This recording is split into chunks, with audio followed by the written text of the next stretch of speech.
आज की वीडियो में हम बात करेंगे जो सबसे ज़्यादा मुझे पूछा जाता है कमेंट के अंदर कि आपकी जॉब लग गई क्या, और क्या बैकग्राउंड से हो, आप क्या काम करते हो, ये सब चीज़ें बहुत बार पूछी जाती है। तो आज फाइनली मैं बताने जा रही हूँ कि मेरी जॉब लगी या नहीं लगी है और क्या कैसे रहा है सब कुछ। तो सबसे पहले हम करते हैं वीडियो की स्टार्टिंग। तो hey everyone, welcome to my new video. तो मेरा नाम है अलीशा और मैं अपॉर्चुनिटी कार्ड पर आई हूँ जर्मनी के अंदर, और अभी मैं करंटली रह रही हूँ बर्लिन में। तो अगर हम हमारी जॉब की बात करते हैं तो हाँ, मेरी जॉब अभी लग चुकी है, बट अभी मैं फुल टाइम जॉब नहीं कर रही हूँ। उसका रीज़न क्या है वो हम इस वीडियो के अंदर आगे तक जानते हैं, और आप लोग आगे तक बने रहना ताकि आपको भी प्रोसेस समझ में आएगा in case if you are coming on opportunity card visa. So let's get started. तो सबसे पहले मैं बताती हूँ मेरा फील्ड क्या था। तो इंडिया के अंदर मैं एक एमएनसी में काम कर रही थी, वहाँ पे मैं लैंग्वेज के बेसिस पे लगी हुई थी और मैं वो वाला सारा काम किया था।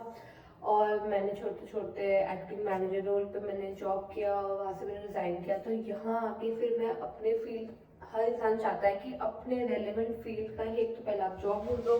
तो मैंने भी पहले वही सब देखा। स्टार्टिंग में तो काफ़ी लगभग 1 महीना तो सिर्फ डॉक्यूमेंटेशन और सब नई चीज़ों को समझने करने में निकल गया। एंड देन मैंने स्टार्टेड अप्लाइंग। मुझे फर्स्ट फुल टाइम का जॉब का ऑफर आया था। इट वाज अराउंड 10 to 15 दिसंबर के बीच में। उसमें मेरी फुल टाइम जॉब लग गई थी, बट वो मैं ज्वाइन नहीं कर पाई थी। वो उसका रीज़न ये था कि वो मेरी लोकेशन पे, क्योंकि मैं ऑनलाइन बहुत अप्लाई करे जा रही थी, ठीक है। तो ऑनलाइन के अंदर कितनी बार ऐसा होता है कि एग्जैक्ट लोकेशन अपन अप्लाई करते हैं, क्योंकि उस टाइम सिर्फ मेन इंटेंशन होता है कि जॉब लग जाए। जबकि मैंने फिल्टर कर रखा था बर्लिन, बट वो मेरी करंट लोकेशन से 85 किलोमीटर दूर आया। तो उसका सब कुछ हमने कर दिया प्रोसेस, वो जॉब फाइनलाइज हो गई। बट 85 किलोमीटर के अंदर जब मैंने इस वेदर का देखा, क्योंकि उस टाइम तो सिर्फ विंटर इवन स्टार्ट भी नहीं हुए थे, स्नो भी नहीं हुई थी शायद उस टाइम तक, तो फर्स्ट टाइम यहाँ पे इतनी हैवी वाली। तो फिर मैंने सारा टाइमिंग वगैरह देखा, तो मेरे घर से दिखा रहा था approx 2 hours and 30 minutes, 37 minutes का वो ट्रैवलिंग टाइम दिखा रहा था। और उसके अंदर मुझे मल्टीपल बार अलग अलग ट्रांसपोर्ट चेंज करने थे, जैसे ट्रैम चेंज करनी है, फिर बस लेनी है, और जो एस बान होती है वो लेनी पड़ रही है, आर लेनी पड़ रही है। तो ऐसे बहुत मिक्स हो रहा था। और उसके अंदर भी मैं सोची थी कि अगर फुल टाइम जैसे अपन जाना जब स्टार्ट करेंगे, क्योंकि अभी मैं उस टाइम में ज्वाइन कर लेती थी तो मुझे 4 hours जाना था वहाँ पे, क्योंकि जब तक मेरा वीज़ा का पूरा प्रोसेस चेंज नहीं होता। बट प्रैक्टिकली जब आप उसका पूरा होता है कि पूरा 8 घंटे अगर आप काम करोगे, तो मेरे को आने जाने के 2.5 घंटे, जाने के 2.5 घंटे आने के, जो कि बिल्कुल भी प्रैक्टिकली पॉसिबल नहीं था। तो मेरे को बिल्कुल मतलब वहाँ जाके मेरे को धक्का लग गया कि मतलब इतनी मेहनत करने के बाद में ये हो गया पूरा वेस्ट। जबकि उसमें मुझे अच्छा पेमेंट कर देते and they kind of agreed सब चीज़ें, क्योंकि अपॉर्चुनिटी कार्ड पे आपको फुल टाइम जॉब मिल भी जाएगी ना, तब भी आप वर्क काम कर ही नहीं सकते ना फुल टाइम, आपको पार्ट टाइम करना पड़ेगा जब तक आपका वीज़ा चेंज नहीं होता। तो यहाँ बहुत सारे एम्प्लॉयर्स आपको वही हटा देते हैं। ऐसा नहीं होता कि इंटरव्यू कॉल्स नहीं आते आपको यहाँ के, लेकिन अपॉर्चुनिटी कार्ड का एक ये ड्रॉबैक रहता है कभी कभी, क्योंकि ज़्यादातर एम्प्लॉयर्स एग्री नहीं करते कि हम इतना टाइम वेट करेंगे। तो they even like wanted someone की एकदम से स्टार्ट करें। तो बट वो कंपनी वाले मान गए कि मतलब ठीक है, जितना भी आपको टाइम लगेगा वी आर रेडी, हम आपको ऑफर देंगे ताकि you can proceed with your further process. तो बट उसके अंदर मेरा ही नहीं बैठा, तो मुझे उसको लेट गो करना पड़ा और मैंने वो ज्वाइन नहीं करा।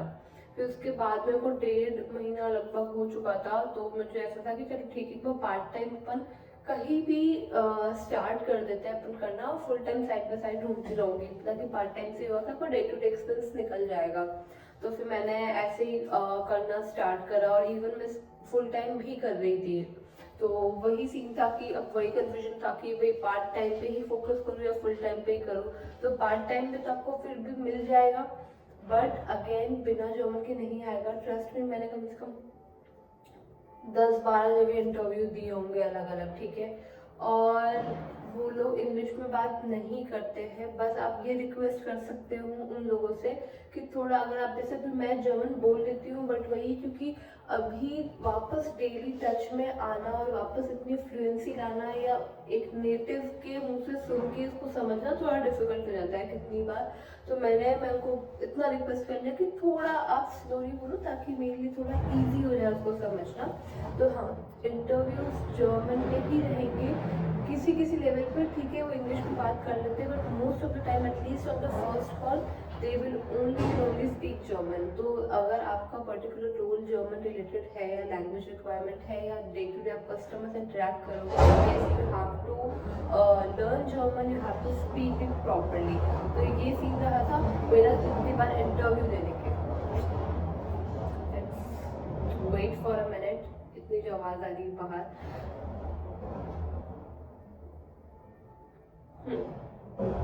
तो ये रहा था।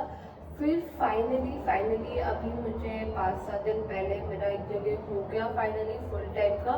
बट अब उसके अंदर मैंने जो अपने एम्प्लॉयर से बात करी है, मैंने फुल टाइम की बात करी नहीं। तो मैंने क्या किस तरीके से अप्लाई करना स्टार्ट किया, मैं पार्ट टाइम के लिए स्टार्ट करने लग गई रोल्स के लिए। And then I somehow thought कि अपन अगर फुल टाइम के अप्लाई करेंगे तो विल कीप गेटिंग रिजेक्शंस, क्योंकि वीज़ा का 20 आवर्स का लफड़ा है। तो will do one thing, 20 hours के लिए अप्लाई करते हैं, and if by chance we get selected we can ask that person if they want us for full time. 10 minute जा रहे हैं बाहर। हाँ, तो if they want us for full time they can give us a separate contract जो आगे 3 या 4 महीने बाद स्टार्ट हो। तो उससे क्या होगा कि आप एम्बेसी के अंदर अप्लाई भी कर सकते हो। एम्बेसी मतलब आउटस्टैंडर ब्यूरो के अंदर आपको पूरा प्रोसेस स्टार्ट करना पड़ेगा कि हमें जॉब मिल गई है, हमें वीज़ा कन्वर्ट कराना है, तो वो कॉन्ट्रैक्ट भी होगा। पार्ट टाइम भी आप इमीडिएटली स्टार्ट कर सकते हो। तो फिर मैंने फाइनली इनसे ये बात करके इनको ऐसे कन्विंस करा। और अभी का जो रोल है वो काइंड ऑफ मेरे प्रीवियस रोल से मिलता जुलता ही है। वो कैसे कि अभी भी मेरे को day to day customer level पे इंटरेक्शंस करने पड़ेंगे। और इसमें जर्मन लैंग्वेज की रिक्वायरमेंट है और मल्टी लैंग्वेजेस अगर आपको आती है तो it's a plus point. Customer के एस्केलेशंस पे काम कर रही हूँ। तो अभी मेरा 4 आवर्स रहेगा, 4 टाइम्स में ही रहेगा। और मैंने अपना वहाँ प्रोसेस स्टार्ट कर दिया है वीज़ा का। तो उसके अंदर अब लगेंगे हमें कम से कम 3 से 4 महीने। आप आराम से मान के चलो, क्योंकि उनका रिस्पॉन्स नहीं आता और उसके अंदर भी बहुत सारे चैलेंजेस हैं। और आपको जब भी वीज़ा कन्वर्ट करवाना होगा, ठीक है। और अभी आपको बता देती हूँ ओपनली, मेरे को अभी EU ब्लू कार्ड नहीं मिलेगा क्योंकि वो सैलरी नहीं है। EU ब्लू कार्ड की सैलरी अलग होती है, मतलब 48-49,000 यूरो से ऊपर होगा तो you will get EU blue card. तो उसका प्रोसेस अलग हो जाता है। मेरा भी नॉन वर्क वीज़ा अप्लाई करा और अभी मेरा मेन मोटो ये है to get a work visa, ताकि मैं आगे जाके भी स्विच कर सकूं। क्योंकि जॉब मार्केट इतना कॉम्पिटिटिव है यहाँ पे कि जो मिल रहा है भी एटलीस्ट, बिल्कुल भी ऐसा नहीं कि कुछ भी ले लो, पर ठीक है आपको लग रहा है कि सही है, रीजनेबल है, तो आप वो जॉब ऑफर ले लो। एक बार वीज़ा कन्वर्ट करवा लो वर्क वीज़ा, क्योंकि वो बहुत ज़्यादा टाइम टेकिंग है और इसके लिए भी 10,000 यूरोस की फ़ी लगी है कन्वर्ट होने के। कम से कम 3-4 महीने तो भी मान लो कि कन्वर्ट होकर आएगा, उसके बाद में मैं जाके फुल टाइम कर पाऊंगी। यानी कि तब तक तो सिर्फ पार्ट टाइम ही करना है। तो ये प्रोसेस रहता है अपॉर्चुनिटी कार्ड पे। एंड पूरा फॉर्म होता है, आपको चीज़ें भरनी पड़ेगी, आपके एम्प्लॉयर से आपके डॉक्यूमेंट आएंगे सारे, वो आपको उस पर अपलोड करने पड़ेंगे। एंड एवरी अदर थिंग, बहुत सारी चीज़ें होती है, वो अपलोड करोगे तो वो प्रोसेस आएगा। एंड देन आपको आउटसाइडर ब्यूरो जाना पड़ेगा फॉर बायोमेट्रिक वगैरह, ये सब चीज़ के लिए, जब तक उनका रिवर्ट नहीं आता है। And then there will be a final call कि वीज़ा मिलता है या नहीं मिलता है। तो वो एक लेंथी प्रोसेस है अभी। बट हाँ, ये जो चीज़ है कि जॉब कर रहे हो या नहीं कर रहे हो, तो ये सारा स्टार्टेड वर्किंग पार्ट टाइम। ये चीज़ जान के रखो कि बहुत टाइम टेकिंग होता है ये प्रोसेस। इवन तो मैंने अपने एक्सपीरियंस से, जैसे पहले मुझे डायरेक्ट फुल टाइम मिल गया था तो मैं उसी में थी कि नहीं फुल टाइम ही ढूंढेंगे। बट मुझे जब उनका गेम समझ में आया, जब मैंने बहुत बार इंटरव्यू दिए कि नहीं वो 20 आवर्स वाला, वो सुनते ही बहुत सारे एम्प्लॉयर्स एकदम ऐसे हो जाते हैं कि no if it's 20 hours then we will see. अब मानो कि उनको ऐसा कैंडिडेट मिल गया जो ऑलरेडी 40 आवर्स वर्क वीज़ा पे, and that person is willing to switch, ठीक है, तो उसके पास ऑलरेडी वर्क परमिट है, तो वो तुरंत काम करना स्टार्ट कर सकता है। तो वहाँ आप ना प्रॉब्लम में आ जाते हो, तो फिर वहाँ आप, और वो हो गया ना कि आप एक स्टेप पीछे आ गए, वो इंसान आगे आ गया। तो इस वीज़ा की वजह से थोड़ा ये दिक्कत है, थोड़ा नहीं, मतलब मुझे लगता है काफ़ी सारे चैलेंजेस रहते हैं, हमें लगने में बहुत ईजी लगता है, but yes, this was all about this video.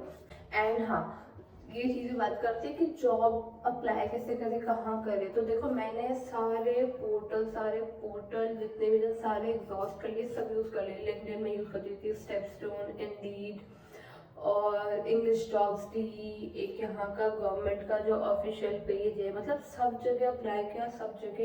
And क्योंकि मुझे जर्मन आती, तो मैंने फिर भी सीवी को जर्मन में कर रखा था, तो वो एक प्लस पॉइंट है। अब किसी किसी जगह होता है कि इंग्लिश वाले सीवी के लिए भी आपको कॉल आ रहा है, कहीं कहीं जर्मन के लिए भी आता है। तो इस पर्टिकुलर पॉइंट पे मैं श्योर नहीं हूँ कि जर्मन में ही करना चाहिए, बट अगर जर्मन आती है तो फॉर श्योर जर्मन में ही करो, सबसे ज़्यादा अच्छा रहेगा। अगर जर्मन नहीं आती है, जैसे भाई मान लो आपको B1 तक नहीं आती, सिर्फ A1 आती है, तो बहुत बड़ा चढ़ा के साइकोलॉजी करके जर्मन में लिखने का कोई, मेरे को ऐसा लगता है कि कोई सेंस नहीं बनता है। तो ये है कि सब जगह अप्लाई करो, और जब पार्ट टाइम देख रहे हो ना, तो बाहर निकलो घर से और 100 जगह जाके पूछो, बात करो, क्योंकि बहुत जगह शॉप्स के बाहर लिखा रहता है कि वी आर सुखनजी, मतलब we are looking for you. तो नीचे पर्टिकुलरली किस किस रोल के लिए वो ढूंढ रहे होते हैं, तो वो होता है, कई जगह तो लिखा होता है कि इस नंबर पे कॉल करके you can register your self for the application, या फिर आप ईमेल करो हमें, या फिर उनकी वेबसाइट लिखी होती है, वहाँ पे आप जाके एप्लीकेशन फिल कर सकते हो।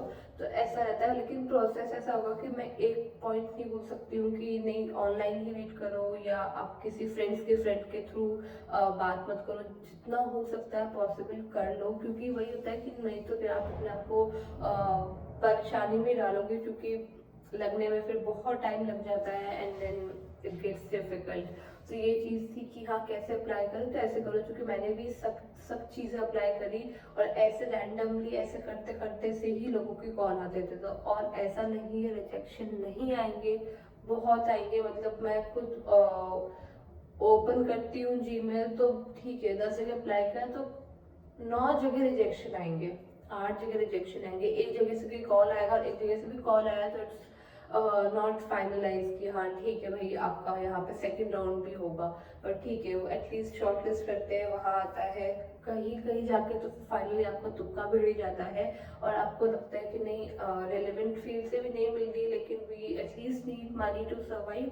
तो उसके अंदर ये है कि आप बहुत सारी अच्छी अच्छी जॉब्स है, मतलब सुपर मार्केट्स वगैरह के अंदर भी हम वहाँ से ज्वाइन कर सकते हैं, क्योंकि यहाँ आने के बाद में इट्स नॉट अबाउट कि स्टेटस का या जॉब छोटी है बड़ी है, क्योंकि आपको पैसा मिल रहा है इवेंचुअली, और यहाँ पे हर जॉब के अंदर वही रिस्पेक्ट मिलती है। तो it's not a big deal, आप कहीं भी काम करो।